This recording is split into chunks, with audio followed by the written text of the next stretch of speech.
Dans un peu plus d'un mois, la Transat Jacques Vabre partira du Havre en France, direction Itajaí au Brésil. L'un des favoris de l'épreuve est le professeur Michel Desjoyaux, 25 victoires au palmarès.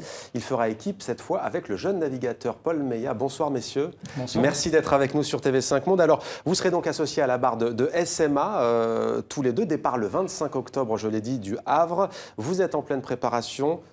Michel Desjoyaux, comment prépare-t-on une telle épreuve ? Écoutez, le bateau est à l'eau depuis le printemps. On a beaucoup navigué, on a fait toutes les régates qu'on a pu. On a aussi une structure à Port-la-Forêt avec le centre d'entraînement qui nous permet de nous entraîner, qui encadre notre entraînement sur l'eau avec d'autres bateaux, parce que c'est pas tout seul, on est toujours champion du monde. Et puis on a aussi des sorties en dehors de ce cadre-là qui nous permettent de continuer de valider le bateau et puis d'apprendre à le connaître. Vous vous entraînez dans le Finistère, hein, c'est bien ça, c'est le département breton du Finistère. Même question, comment vous préparez-vous, Paul Meillat ? Moi, c'est un petit peu différent parce que Michel, comme les gens le savent, je pense, a un petit peu plus d'expérience. Donc moi, j'étais sur le circuit Figaro en fait les années précédentes, un bateau un peu plus petit. Et puis la différence, c'est que le bateau là, il est un peu plus grand, il fait 18 mètres. C'est un prototype, donc il est assez compliqué à comprendre, à faire fonctionner. Donc ça a été une année, je dirais, une première partie de l'année vraiment d'apprentissage, même si on apprend tous les jours. Et je pense que on en discute souvent avec Michel, mais rappelez-le qu'il est votre entraîneur. Qui me dit qu'il apprend toujours aujourd'hui, donc voilà. Mais voilà, donc c'est un petit peu différent puisque j'ai dû m'approprier ce bateau et puis voilà. Moi, j'avais déjà navigué avant sur ce bateau-là. Il y a 2 ans. Donc c'est beaucoup d'entraînement et aussi beaucoup quand même de préparation technique à terre qui est très importante parce que quand on se retrouve en mer, on doit aussi être capable de réparer ce qui casse ou de pouvoir intervenir sur plein de points différents. Et donc, on a besoin d'être un petit peu multicompétent. Ce sera sans assistance, avec assistance ?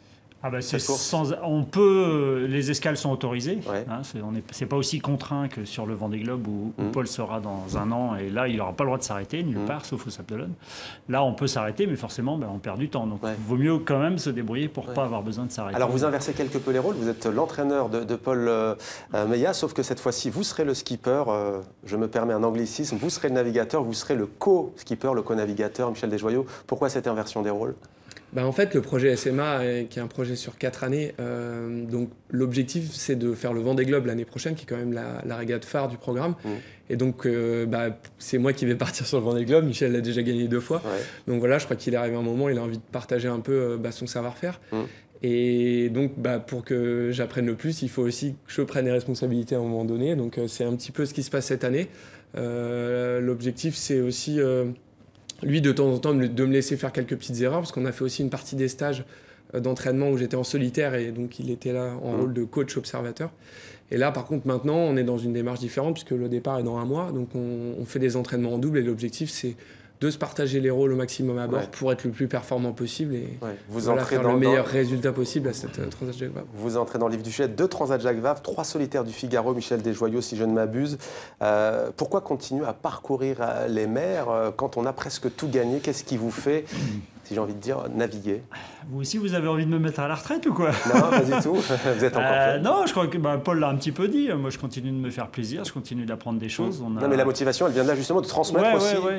C'est sûr qu'en plus, avec Paul, ça se passe super bien. On est là dans une efficacité à 2 vitesses. Il y a la Jacques Vabre qui arrive, qui est du double, et il faut qu'on soit tous les 2 efficaces et que la paire soit efficace.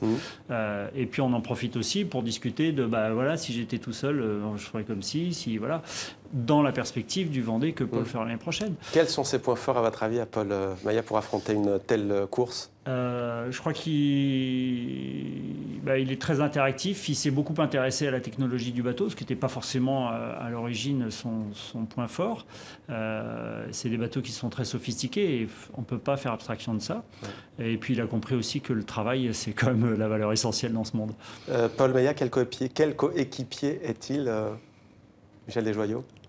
Très agréable parce que je crois que ce qu'il a de mieux, c'est qu'il est compétiteur et il a un côté... le plus agréable, je trouve, c'est le côté joueur. C'est-à-dire qu'il est très motivé par par la compétition et de naviguer contre les autres. Donc on voit une réelle motivation, mais aussi du plaisir sur l'eau. Et ça, c'est important parce que dans notre sport, on est dans un sport quand même qui dure longtemps. La Transat Jacques Vabre, ça va durer 17 jours et il faut aussi savoir se faire plaisir. Sur l'eau, ça permet d'avoir une bonne ambiance qui est vraiment, je pense, primordiale pour un bon résultat et pour une bonne entente à bord, quoi. Merci à tous les deux, bon vent, bonne compétition et à très bientôt ici même. Merci à vous.